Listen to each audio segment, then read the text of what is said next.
Russia Ukraine যুদ্ধের চতুর্থ বছরে যখন শান্তি আলোচনা নতুন মোড় নিচ্ছে, ঠিক সেই সময় কৃতজ্ঞতা বিতর্কে আলোচনার কেন্দ্রবিন্দুতে দুই প্রেসিডেন্ট ডোনাল্ড ট্রাম্প এবং ভলোদিমির জেলেনস্কি। ট্রাম্পের অভিযোগের জবাবেই যেন নতুন করে আলোচনায় ইউক্রেন।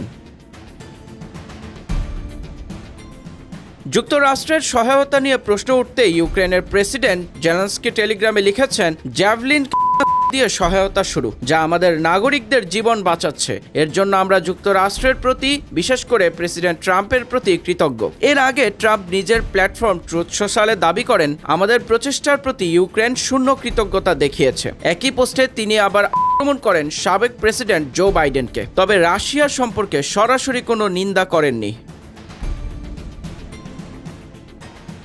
এদিকে জেনেভায় যুক্তরাষ্ট্র রাশিয়ার যৌথ ২৮ দফা পরিকল্পনা নিয়ে আলোচনায় যোগ দিয়েছেন ইউক্রেন, ইউরোপ ও মার্কিন কর্মকর্তারা। মার্কিন পররাষ্ট্রমন্ত্রী মার্কো রুবিও এই বৈঠকে বলেছেন, এখন পর্যন্ত সবচেয়ে ফলপ্রসূ ও অর্থবহ প্রস্তাবিত পরিকল্পনায় রাশিয়ার কাছে পূর্বাঞ্চলের কিছু এলাকা ছাড়তে হতে পারে কিয়েভকে, সামরিক বাহিনীর আকার কমানো হতে পারে, পাশাপাশি যুক্তরাষ্ট্রের সামরিক সহায়তাও কমে আসবে। ইউক্রেনের বিবেচনায় এসব শর্ত আত্মসমর্পণের সমান। জেলেনস্কি আরও কৃতজ্ঞতা জানান ইউরোপ, G7 ও G20 দেশগুলোর প্রতি। তিনি বলেন, প্রতিটি পদক্ষেপ খুব সতর্কভাবে নিতে হবে, যেন এই যুদ্ধ শেষ হয় এবং ভবিষ্যতে আবার না ফিরে আসে।